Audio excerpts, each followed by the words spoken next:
কেমন আছো সকলে? আজকের ২৮শে ডিসেম্বর আর আমি আর রাত সকাল সকাল বেরিয়ে পড়েছি। দমদমের দিকে গেছিলাম একটা কাজে, তারপরে সেখান দিয়ে জানলাম যে সরস মেলা চলছে। তো আমি আর রাত চলে এলাম। এটা হচ্ছে নিউ টাউনের যে মেলা প্রাঙ্গণ আছে ঠিক বিশ্ব বাংলার সামনে, সেখানে। তো এতদিনে তো শেষও হয়ে গেছে। তো আমি আর রাজ ঢুকলাম, বেশ কিছুক্ষণ ঘুরলাম। আর খুব একটা বড় নয়, হস্তশিল্প মেলার মতন নয়, কিন্তু এখানেও অনেক অনেক জিনিসপত্র বসেছে।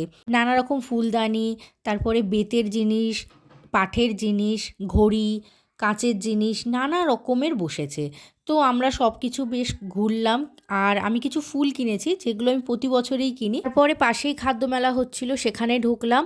তো নানা রকম জায়গা থেকে পশ্চিমবঙ্গের খাওয়া দাওয়া এসেছিলো। তো আমরা একটা দার্জিলিং মোমো নিয়েছিলাম, কিন্তু অতটাও টেস্টি ছিল না যতটা দার্জিলিং মোমো টেস্ট হয়।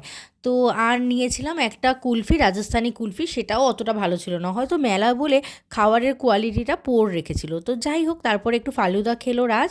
তো এইভাবেই ঘুরে টুরে আমরা বাড়ি চলে এলাম। টাটা।